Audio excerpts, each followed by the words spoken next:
that you were intimate with this person, right? Like, and because if the answer is no, then I think that is telling in itself, right? Like, regardless of if you believe in God or whatever, like, make plans and somebody's gonna get fucked up.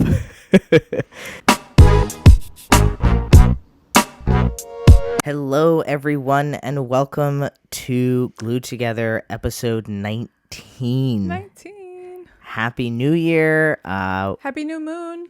Today is the new moon in Capricorn. Yes, very happy to be back. We took a 3-week hiatus. Not on purpose. Not on purpose, but also necessary. Yes. Yes. But we're so happy to be back. Super quick. Anybody who is watching this podcast, which now I'm officially going to call it a podcast because it's not just video anymore. We're on Spotify. So it's officially a podcast with the P. Our video cut out in the last episode. Yeah, sorry about 18. that. Yeah, not on purpose. But also I was grateful that we didn't have to redo the entire podcast. Yes, I was so nervous about that, but yes, but we still had the audio. So things are good. Yes. It is a new year, 2024. Amazing. Excited for this year. I think there's going to be a lot of changes happening for us in this year. Oh yeah, for sure. And I keep saying, or I have been saying, that the new year isn't really until the first new moon, and today is the new moon. So this is the official start of our year, according to me and a lot of people. But then there's also the Chinese New Year. According to our podcast too, because like we finally got it together. Literally, people, like we tried to show up every week, and shit just fell apart. And the universe was like, nope. Everyone got sick. So it literally was like Antler got sick with the stomach bug, Jane Lee got sick, then I got sick, and then all in between there was Christmas and New Year's, and not until New Year's where was everyone kind of feeling better, right? Yeah. But then, I mean, I want to say, and last week, Antler came home from school on Thursday, which is the day we record, so we couldn't record on Thursday. Yes. So it has just been a lot. But also, I feel like if there's one thing that this podcast reminds us, but also hopefully reminds you listening, is like, it's shit is going to happen. Like, what you think you thought you were going to do might not actually happen. There's like that quote, like, make plans and God laughs. Like, regardless of if you believe in God or whatever, like, make plans and somebody's going to get fucked up. Yeah. For us, wow, I just hit myself in the face with my mic. I'm still building this relationship. Yes, we are. So,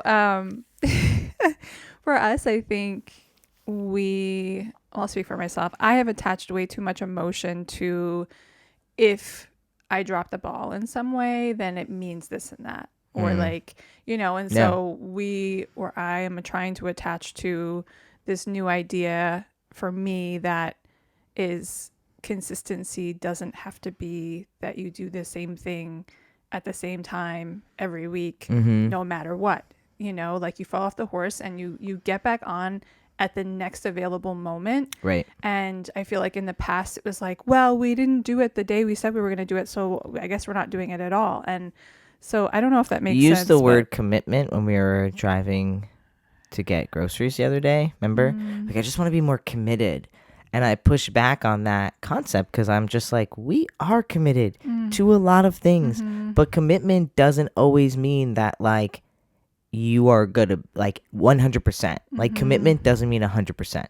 It doesn't mean that there aren't going to be moments where you miss things. Like, we're committed to each other. We're committed to the way we raise Antler. We're committed to the types of foods we eat. But that doesn't mean that we don't, like, eat things that we say we're not going to eat. It doesn't mean that I'm going to be able to show up to every single possible thing Antler ever does ever. Like, there is room for the human experience, which is unknown. Like, Yeah, so it's not 100% all the time, but it's 100% when you do the average, Right. Yeah. right? Well, yeah. Like, Yeah. Yeah. I mean, it's the when you look at the whole year, let's just use the year yeah, as an example. When yeah. you look at the whole year, you want your wins to be higher than your losses. Mm-hmm. Right? So you want to be able to say, I had 100 opportunities to Mm-hmm. do this thing. Mm-hmm. I took 70 of them and Mm-hmm. I missed 30 of them. Mm-hmm. Well, 70 is double 30. Excuse me, that's a win. You know, Yeah. yeah, that's a Mm-hmm. win. So Yeah. I think that when you look at the percentages, like the averages is really the what you're trying to go for. And I think that this is really relevant to the new year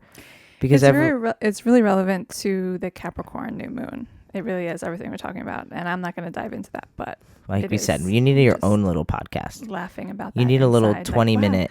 this is very Capricorn of us to be talking about Yeah. these commitments and what they really look like in the whole spectrum of the Yeah. year, and I love it. You need a little Love it. 20-minute Yes. potty. A potty. That's not. I was thinking like with the D, like poddy. Yeah, poddy, not Not potty. potty. One time I said a joke and I was like, I forget what it was. It was something for the entrepreneurship program I was in. And I was like, oh, we can call it like BBC. And I was like, that's a great idea. And everyone looked at me like, Aiden, what are you saying right now? And I was like, oh, maybe that's a terrible idea. But that's what that just reminded me of. Yeah. But New Year, you know what? Like, I feel like New Year resolutions are kind of fading. Do you feel that way? Maybe it's just the people we're surrounding ourselves with, but yeah. Well, I think they're like shifting. Well, I think that there's just enough evidence. Like people are just like looking at the hard evidence, right? Of like, yeah, every year The hard I evidence. feel shitty by February because I wasn't able to change my life in 30 days. Mm-hmm. Or like change do these extremes. I think people are recognizing that it's not about extremes and that like we as a human species aren't Mm-hmm. meant to live in any extreme. So I think that's part of it too. Yeah. Yeah. I mean, I didn't make my New Year's resolution when I was thinking about it, because I think most people think about it. Like you think, what even if you don't think about a resolution, you just think like it's a new year, it's like a new start, right? Although like I've seen some things going around that's like winter, it's a time for not starting new things. And it's like, I can get behind that. I mean, I can get behind pretty much anything. Like, I don't like to yuck other people's yum. So it's like, what if you like that? Great. I don't know if I like it, but great. Right. Well, like cyclical planning, cyclical planning is catching on too, right? Like planning according to cycles and, Right. so that's the other thing that That's a I good think is point. present, because even with the whole idea of like, well, technically winter is a time of rest, Mhm. like that's a cycle of rest. What are we doing trying to make these grand changes and plans, Mhm. So yeah, It it's also just depends on where you interesting. live, though, right? Like, if you Mhm. live on the other side of Right. the equator, Yeah. the other side of the world, we're in the U.S., like, it's actually their summer. Mm-hmm. So their New Year is a great time, right? So it's really like Totally. everything is so circumstantial. Yes. Is that the word? Well, I think if everyone was just like doing what works for them and like what really feels right to them in their Right. bodies, in Right. their environment, in Right. their reality, then Yeah. we could probably Yeah. just I woke do up better. on January 1st having thought about all the different things that might be my New Year's resolution. And I just realized that the real New Year's resolution, like why would I want to, do X, Y, and Z in my life, whatever that might be. Mm-hmm. And it all was because I wanted to be happier. Mm-hmm. And that is what I told you on the first. I was like, my New Year's resolution is to just try my best to be happier. Mm-hmm. And being happier means all of those things that I was like, well, my New Year's resolution could be go to bed before 9. It could be wake up at 5. It could be eat better. It could be, having more movement in my day because I sit at the computer like most of us do all day long. Like, right? Like all of these things. It could be spending more time with one-on-one with myself, one-on-one with you. Like Antler, like there's all these different things I could be doing. Yeah. But what do they're all underneath this umbrella of what I know would make me happy. And so what I also know for myself is that happiness is state of mind. I don't like to say happiness is a choice because, something really traumatic could happen and you could not be happy, and it's not like about choosing happiness. It's like, no, like I'm literally in a shitstorm. Happiness is not even an option to choose right now. Yeah. You know what I mean? There's gratitude. I can choose other things that are close, but happiness is not necessarily a choice.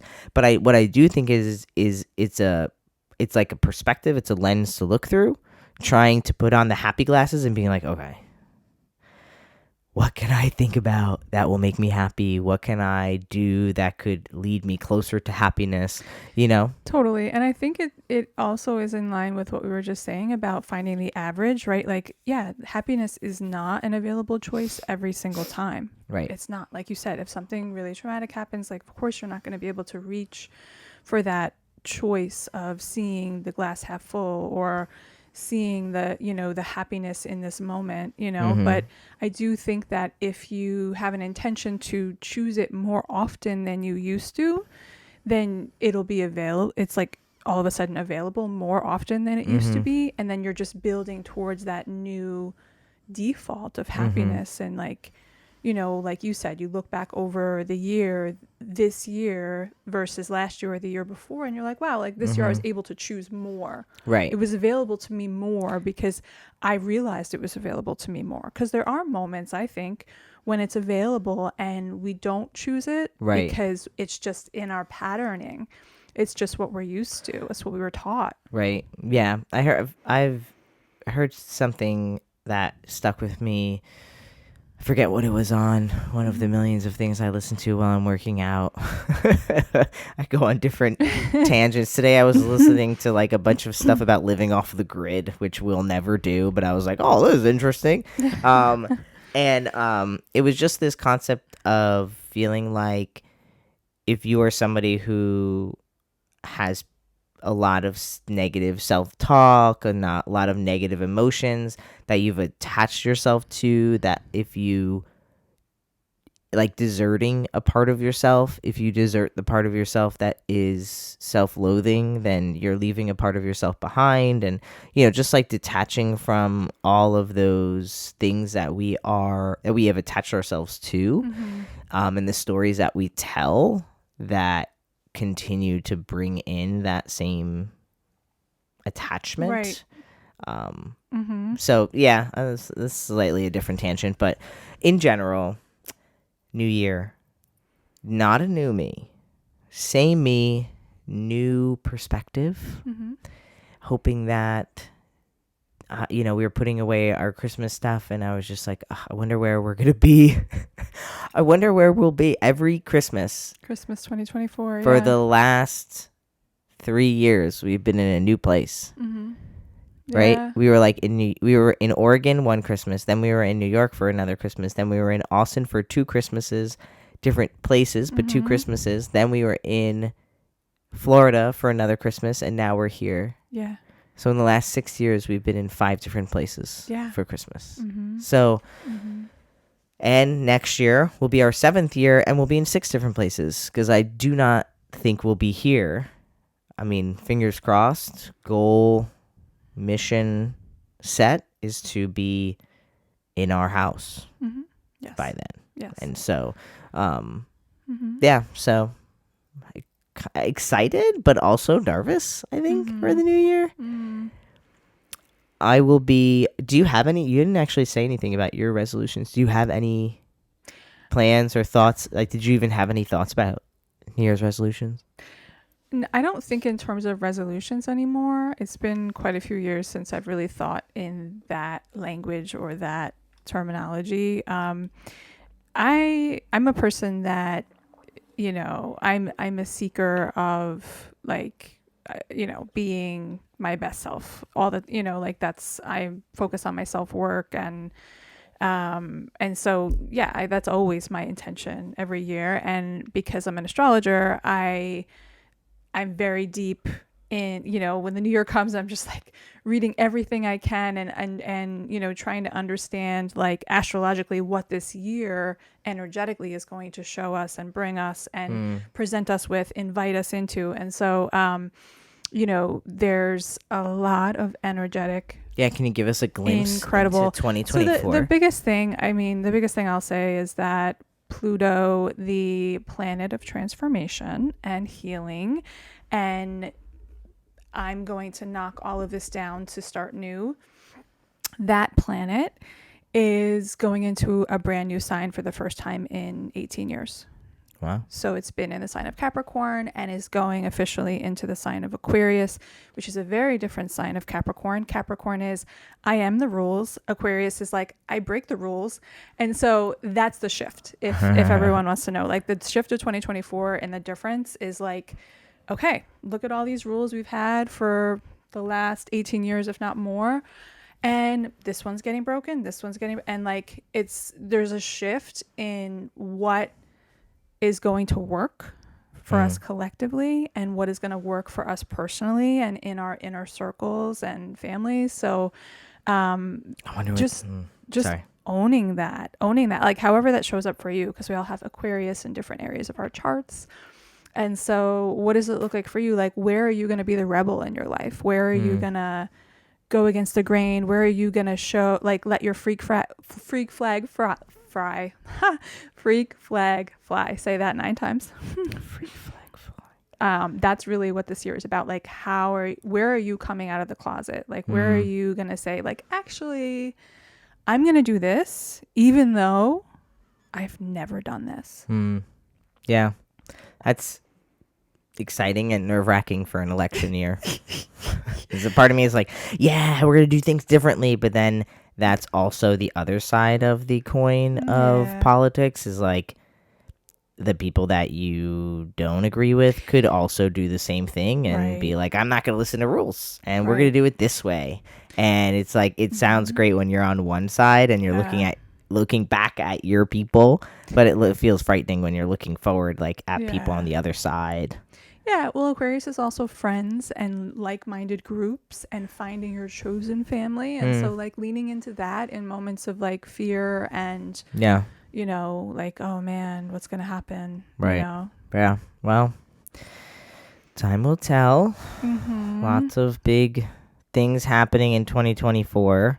So I guess we shall see what that looks like. Yes. For those, we should jump into the questions, but glue, and also, well, maybe we do a podcast about when we find out where we're moving, like how we chose it and stuff. Because I will tell you, it has been in depth of figuring out like where to go, why we would move to that state. Like, we are not making the mistake of moving to a terrible state again. You know, what is it? First time, fool me once, shame on you. Fool me twice, shame on me. Fool me 3 times, I think you're an idiot. Yeah, pretty much. Yeah, like, 'cause I will not be an idiot. I can be a fool, but I will not be an idiot. So we're being more thorough in our decision-making process, so that feels really good. Yeah, and I think that sharing that on this podcast would be helpful for people who are looking to move and stuff like that. And, so glue. It's been 3 weeks. It'll almost be 4 weeks by the time this goes up, to be honest. So, my glue. My gosh, I don't really even know. My glue is my Christmas gift. Oh my gosh. So, I got, we're very blessed. We have, we're blessed in the sense that we have family who like to give gifts, right? So my mom gives us gifts, my dad. That's it. But, your mom. Yeah, right? Like, so we have people in our lives who give gifts. I've heard families who are like, oh, we're adults. My mom doesn't get me a gift. I'm like, I don't know. I don't know that life. I'm like, Mommy, I want a gift. So, and then we also did a lot of budgeting and planning so that we could get each other gifts, AKA go to the mall and shop together and then wrap it. Yes, the shirt was a gift that I picked out that is from you. Yep. The pants too, and the earrings and the necklace. True. Yes, my outfit is my Christmas gift. Except for your shoes. We mostly that's pretty much all we bought was clothes. For a long time, but yeah. So okay, let me just get to the fucking point. I got a creamy. If you don't know what that is, it's a Ninja Creamy. It's a ice cream maker if you Google on TikTok, if you look it up on TikTok or Google it, you'll see. I'm just gonna say, you'll just see a bunch of white girls talking about their Ninja Creamies. Okay, this is my wife's basic bitch gift for 2023 was my Ninja Creamy. It brings me joy every time I make it. I get giddy. No one else gets it. You don't really get it. I mean, you feel it, but you don't get it.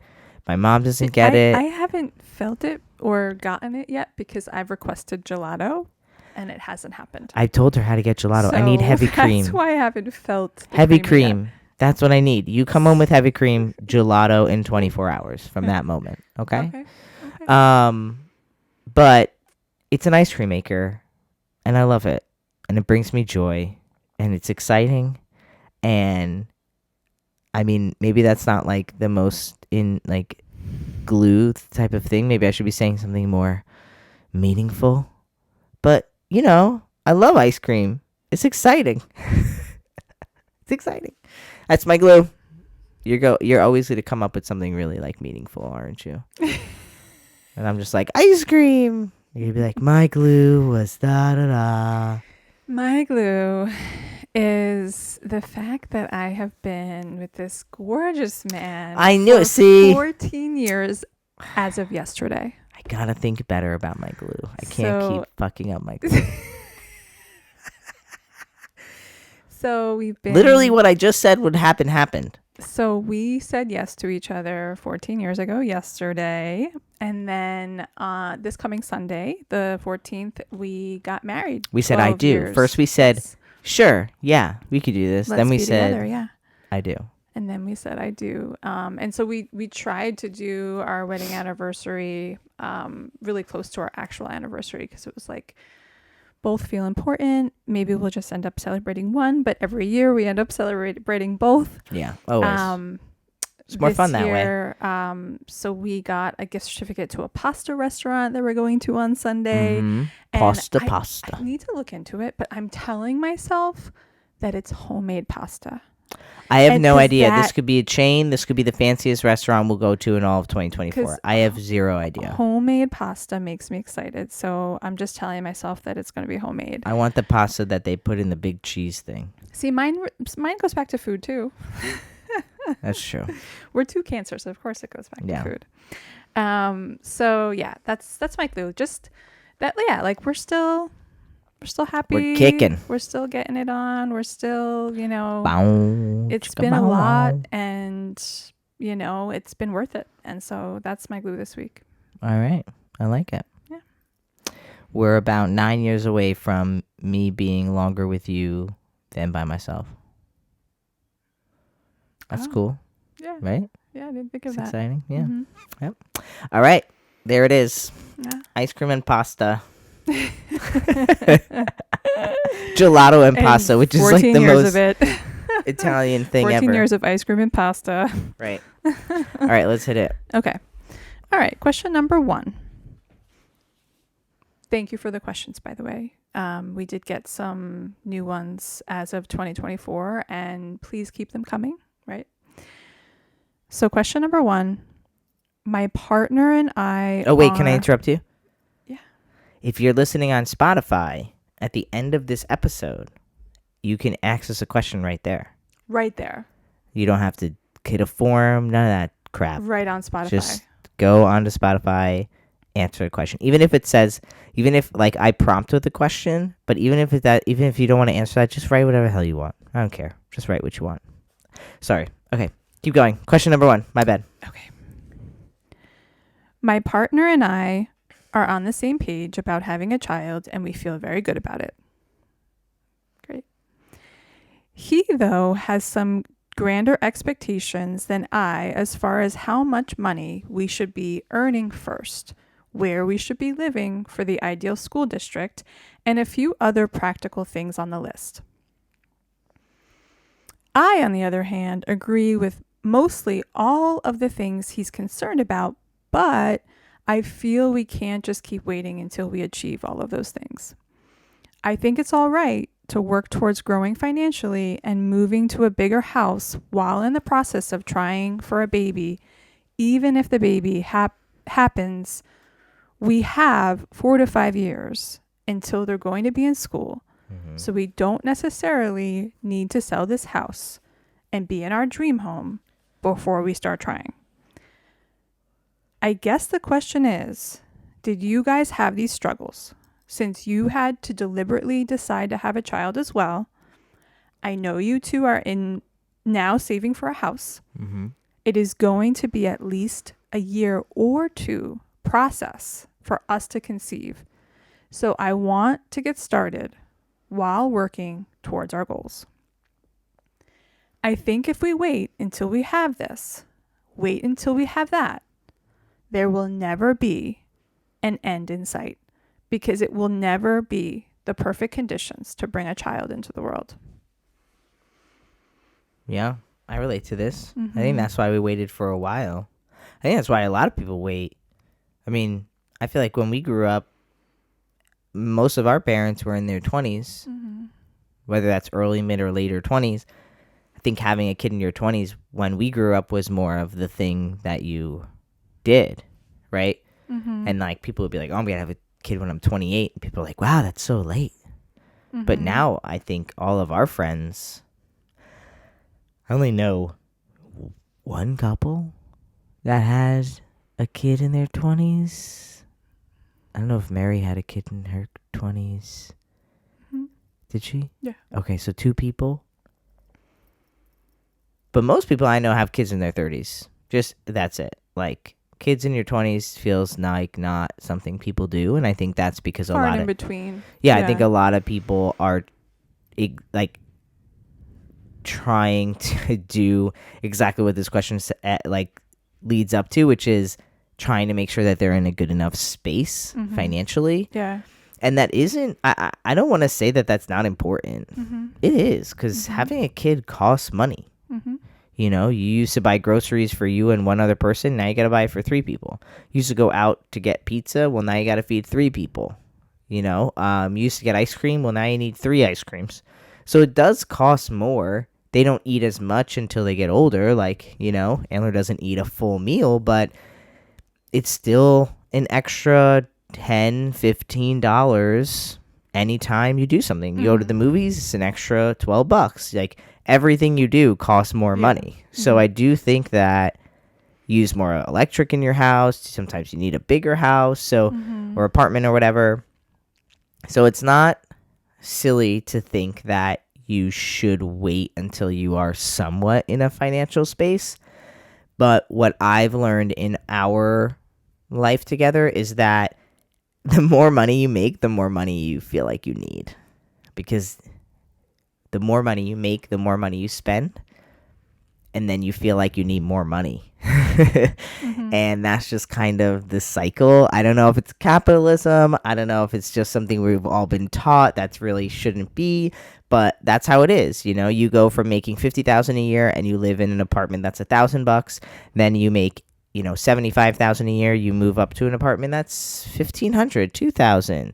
You start doing this. You start doing that. You know, you start buying clothes at Target, and then you start buying clothes. I don't know a fancier place in Target, but other places, Zara or fucking, I don't know, like brand name shit. The point is the more money you make, the more money you feel like you need. And so, even though our finances have every year like slowly creeped up in our 14 years together, and we make more money now than we did 14 years ago. That's for sure. I think still now, if we would be like, should we have a kid? I don't know, financially, should we have another kid? I mean, even thinking about a second kid. Yeah. I'm always like, I don't know, girl. I don't know if like financially it doesn't feel. And I think that has a lot to do with us wanting to give our kids a really good life, and a good life in the world we live in the US, means more money, just flat out, right? Like they get school, you want to give them new school clothes, right? Because the kids are constantly growing. Like you want to give your kids access to things to make their lives a little easier, and that all comes with the price tag. So yes, I hear that. And also, well, actually, I want to hear your thoughts on that. Yeah, so my thoughts are that I definitely relate a little bit more to the person asking the question. When I felt ready, I was like, we're ready. And you were a little bit more apprehensive, like, are we actually ready? Yeah. Like, like, shouldn't we save more? Shouldn't we, like you had more of those questions. And, at this point in time, I really feel like we were meant to have a child when we did, because he was the catalyst to us getting our shit together. Yeah. He brought, Still is. yeah, like he literally came and pointed out the holes in our boat.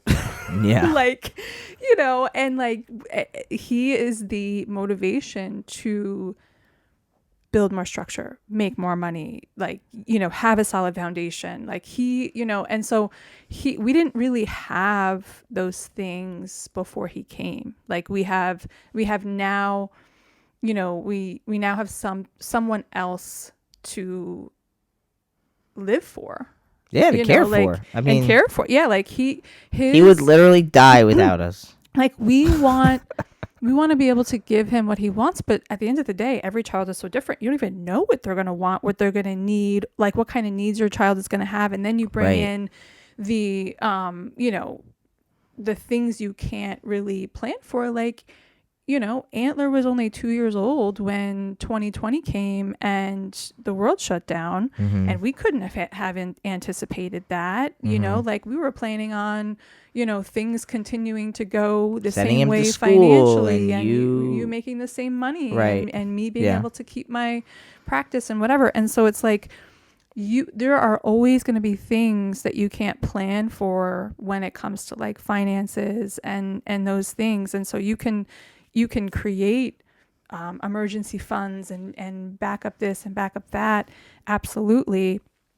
I do wish that we would have thought that way before like years before having Antler. But the fact is that we weren't those people. And so I think it's important to lean into that to a certain extent, but also there's an intelligence to whatever child is coming into your family and wants to be a part of your family. And, I'm not necessarily proud of the fact that we moved pretty much every year of our child's life so far. Yeah. Not I ideal. do trust that was meant to be part of his particular journey, like his soul's journey. It has to be, because it is. Yeah. You know what I mean? Like it has to be, like even us moving, like, like putting like all belief systems. It's like whatever life you have. Oh, well, thanks so much, Siri. Appreciate that. Whatever you went through, you were meant to go through, because that's what you went through.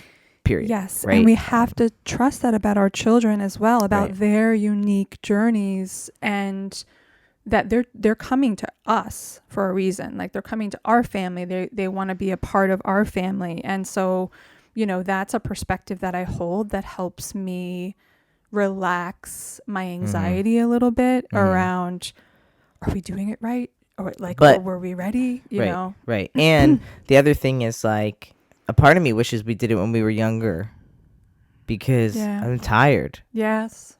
When you are in your 30s, when you are 36 compared to 26, like I feel like if we had him and I was 20, we had him when I was 31, which maybe 21 is too young, but let's just use 36. Like now, compared to then, like I'm just like more tired now. Like I just want a different life. Then it was like, then you'd sleep for like 4 hours and be like, let's go on a 3-mile hike. Yeah, fuck it, grab some coffee, let's do it, right? Like, and I feel like the 20s is much more sustainable to the needs of a child, as far as just not sleeping that much, but still needing to be awake and caring for them. And, like we probably would have had less fights in the beginning of his life, just because we would have not been as tired.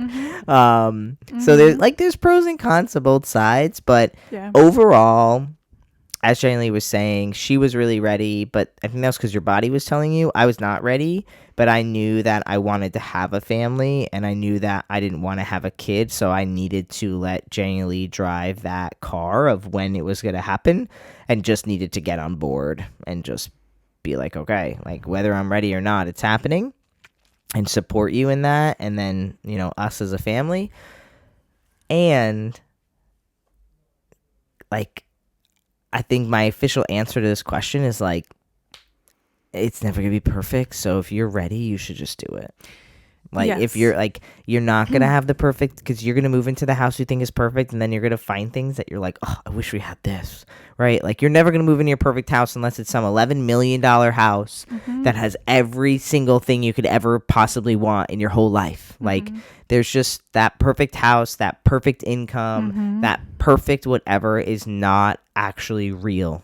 Because it's perfect until you get there, and then you see what else could have been more perfect. And so if you're ready emotionally, if you're on the same page that you want to have children, if you are at least financially able to, you know, like the way we knew was like we were able to pay for, which we've gone over in past episodes, like we were able to pay for what it was to have a kid, you know, in the way that we can.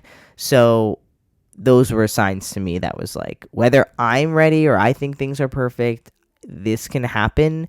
I know that if we bring another child in, things might be tough financially, but it's not like we would not have food on the table or a roof over our heads. So that was all very important. And again, like, as the non-birthing person, not that I don't get a say, but at the end of the day, like, if your birthing partner is ready, you know, if your wife is ready, like, she should probably have the baby when she feels like she's ready, than waiting till you're ready. Yeah. And I guess what I'll just say is, you know, assess, you know, yours and your partner's, like, where can you meet in the middle in terms of like how much risk you're willing to like be in, right? Because obviously, like with this particular couple, like one person feels like there's a financial risk, the other person feels like there's a timing risk. Like, how can you meet in the middle? And, you know, just thinking about some of the parts differently, like, you know, in terms of you want to live in the right area for the right school district, like there is time for that. And taking the time to get to know your child in those first few years is going to give you more information in terms of what kind of school they actually are going to thrive in. Yeah. And that can be a determining factor. I mean, that's been our experience anyways. Like, just taking notes about who our son is has helped us get clear about what he actually needs and what he doesn't. So I hope that helps. Yeah. Good luck. Good luck.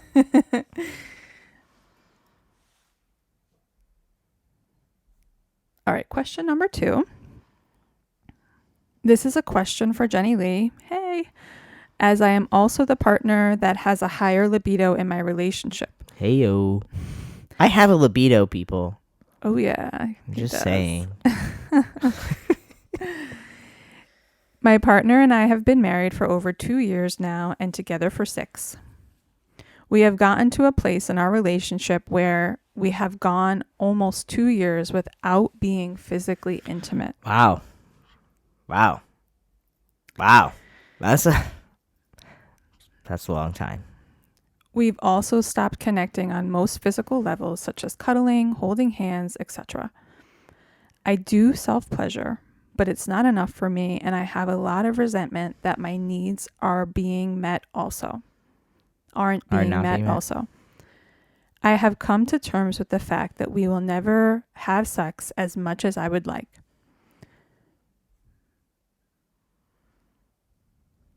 At this point, the lack of like what happened to the question? Yeah, there's just like a typo, like it says, my bad. It says UT, so I was like, sorry, my bad. At this point, the lack of physical connection is affecting our relationship emotionally and mentally, and I feel like all we do is fight. They deal with a myriad of chronic pain and mental issues, but they are a shift worker, so I understand how it would not always be easy for them to feel in the mood. But they do seem to find time and energy for lots of other activities that take just as much effort as sex. Any advice? I need all the help I can get. So many questions. I have so many questions. Yeah. I would, if this person was in front of me, I'd love to just ask them, like, why are you with them? Not like in a combative way, but like what, like list the reasons that you are together. You know, Yeah, like, because well, that would be, I'd be curious to know what else, right? Like you're not having sex, and you haven't for 2 years, and you're always fighting. There's got to be reasons you're still there. And so I think having insight to know those reasons would be really helpful. Yeah. But I mean, without knowing them, of course, like I have thoughts and, you know, but what is your first, that's the first thing I think of is like that question. What do you think about first? What pops into your head? Yeah. Well, I think that the statement that this person said that was the most impactful is I do self-pleasure, but it's not enough for me. And I have resentment. And so that, like the resentment word. right. Like just like I self-pleasure, but it's not enough for me. Right. So it's like, you know, for me, I self-pleasure, but it's really just because I want to. And it's like tiding me over. You know what I mean? It's like a crutch. It's tiding me over for, you know, connecting with Aiden at the right moment. You know, I personally would take the length of time you're describing, you know, the 2 years, as a really big red flag. And I would be questioning what type of relationship is this actually, and what type of relationship do I want this to be, and can it be that, right? Like, because, you know, maybe it's that you're incredible friends, or, you know, maybe you're incredible, amazing, chosen family for each other, like emotionally, and, you know, but maybe sexually the connection isn't there. I don't know. That's hard though. I also don't know how the sex is when it did happen, right? So you said it's been 2 years. Like, you know, what was it ever a point where it was satisfying to you, and you were, you know, was it ever, because I think like every couple is different, and you have to, you know, for us, like it would be a red flag if it was even a couple of weeks where we didn't do it, like, you know. And so, but every couple is different. You have to start where you've been, right? Has there ever been a point where you were satisfied with the frequency that you were intimate with this person, right? Like, and because if the answer is no, then I think that is telling in itself, right? Yeah, and like they say they fight all the time, but I think that sometimes when we talk about relationships, and when we're talking to someone else, like, you ever have a friend that they've been with someone and all they ever do is tell you how miserable they are, but at the end of the day, it's because you're only hearing when they come to you when they're miserable. You're not hearing like when they come to you when they're happy. So it's like the relationship is total shit. It's just they use you to help them process the miserable parts. So like we don't know if like they're actually like not happy all the time. But with the little bit that we have, it's like they're fighting all the time. So yeah, I mean, I just think that, again, I think like the resentment actually came out in that, just again, like just kind of hyper analyzing this question. The resentment to me actually came out less about the self-pleasure and like masturbation. And it came out actually more in the sentence when they were like, they have time to do other things that take just as much time and energy and effort as sex. That's actually where, right? Like when I hear this question, that's where I energetically am like, you don't even care too much about the fact that you're masturbating, you know? you actually care more that maybe they like are in a fantasy football league, or they run their Dungeon and Dragons, like, they're like the leader or whatever, and they do all these other things that take so much time and effort that they just don't have time for sex. Yeah. That's actually where I read the resentment more. And I think that that's hard, and resentment is just like, you really want to get to a point before you resent someone, because I feel like resentment is one of the hardest things to forgive, get over, move on. If I like, honestly, like, I think that even you and I recognize sometimes that, like, I know that I've said this to you, where I'm like, I feel like I'm starting to resent this part of something, so like we have to fix it, because I just feel like resentment is so hard to get over. It's so difficult. But yeah, similar to what Jaylene said, like, you need to figure this out for yourself, and like, for your not like figure it out for yourself, but like, figure it out. What do you really want out of this? Is this what you want?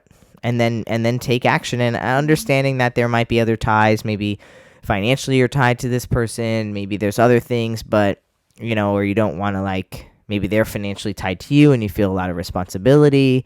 But that's different, And it's really hard when you don't have sex for I can only imagine not having sex for 2 years and then being like, let's have sex. But also, like, I don't know, because like, when we don't have sex for a while, then we have sex, I'm always like, why did we wait so long? Right. And it's always like, it's like kind of quick, because I'm like, whoa, like, this is way different than when you're masturbating, like, this is a lot different, Yes. And I think that we're both like, I think everyone should masturbate, honestly, like, just because, like, I tend to do it when I'm away, but just as like a self body thing, like connecting to your body, you know what I mean? Yeah. But also, that's a long time. It's a form of tension and energy release, and only we know when we need that. Yeah. But it's not a replacement for intimacy with another person, and so. Right. But I think when you were talking about Aiden, feeling resentful that this person is able to find time to do other things that would be as much effort as sex, I think we have to keep in mind that sex is a different amount of effort for every person, right? So it's like, for whatever reason, it's possible that this person feels like the amount of effort that it would take to get to a place where they could feel like they could be intimate is so far away that's why they choose to do the other things. But that's also not your struggle to hold, or to like, as a partner, like, if they're not willing to do the work or the healing to get themselves to a different place, then you have your own decisions to make about what kind of relationship you actually want this to be, because you do have a right to be sexually satisfied, just emotionally satisfied. You're fighting all the time. But you're right. I mean, I agree with what you're saying, but a part of me is like, a part of me takes on their role, and it's like, like, because you're saying like, oh, it's different, and different amounts of effort for different things. It might be easier, right? Totally. My immediate thought is like, getting like combative, being, like, I just want to fight. I'm just like, what do you mean? I'm more effort.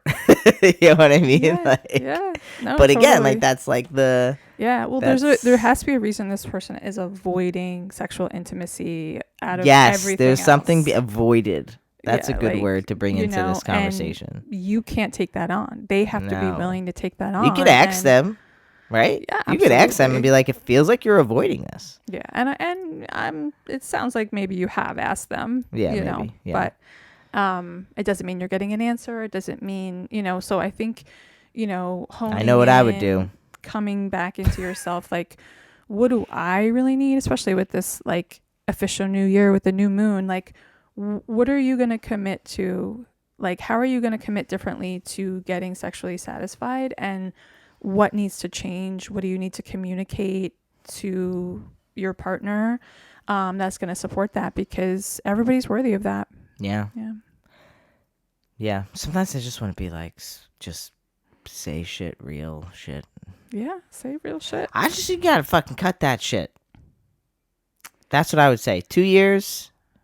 That's my first. Like my It's first. okay to be done. It's okay to be done. My first reaction is It's like, not, cut that. Yeah. Done. See you Yeah. later. Bye. Yeah. But I also that's like my initial reaction. But I also am emotionally intelligent enough to know that there's so many more deep layers to that, and that that's not as easy, and maybe that's not actually the answer. Mhm. But when at first I'm just like, Yeah. Well, it's also okay cut to it out.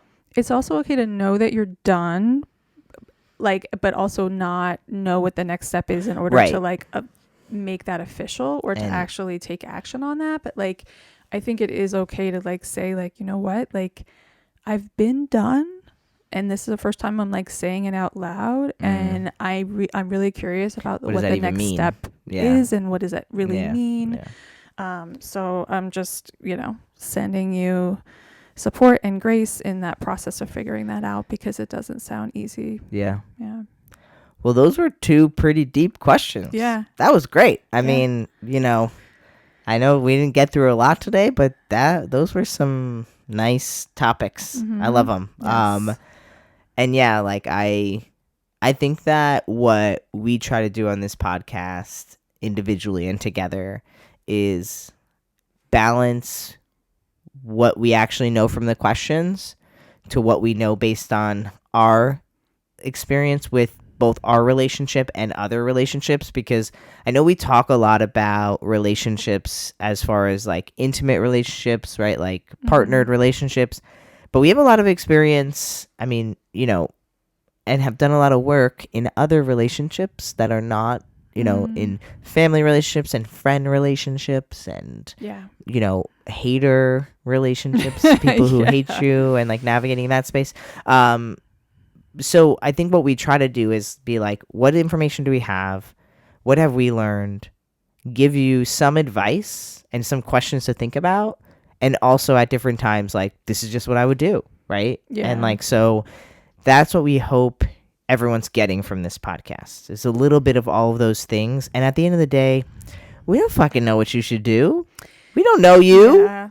but we're it's fun. Perspective. It's fun to get perspective. Like, why do you talk to anyone? Because you want to hear their perspective. Because you want to get some ideas. You want to get some things flowing. Maybe something new comes into your awareness, and you're like, oh my gosh, like I didn't even think of that, right? Like, and we're hoping that brings all the things we're talking about are given to you, and I think it's working, based on some of the feedback we get and all of those things. So Yeah. if you want to drop a question, again, at the end of this episode, you'll have an opportunity to drop a question there. You can check out the Google form link. You can also email us at gluedtogetherpodcast@gmail.com. I'm going to throw this in for anybody who is on Spotify. Leave us a review. I don't know how to leave a review, but do it. I don't Leave know us if we a had. Do we review. have? I don't any think we have reviews any yet? reviews. I don't know. We need reviews. Right. We should get a review. Yes. Give us a review if you'd like. I guess at some point we should care about people reviewing, because that's how it like gets shown in the algorithm. Yes, this is us caring. Yes. So, really excited. Happy New Year, everyone. New Year's. New Year. Happy Year's. New Year. Happy, but why do people say Happy New Year's? Well, I think because on New Year's Eve you say Happy New Year's because it's New Year's Eve. Is that why you say it? I think so. And then once it's the first and on, Then it's Happy New Year. New Year. All right, Happy New Year. I don't know. And Happy New Moon. Yes. Catch it. And the other thing. Yeah. I thought we were done. What else? You can sign up for our mailing list. Oh yeah, yep, on the Google Forms. Yeah, if you don't have well. a question. Yeah. So if you're interested in Are you going to start doing the mailing list, Shailene? I would love to. Oh, okay. And the more emails I get, the more inspired I will be. Oh, okay. Okay. There we go. All right. Well, we'll catch you in the next episode. Bye. Like, subscribe, and We're really bad at this. Bye. Bye.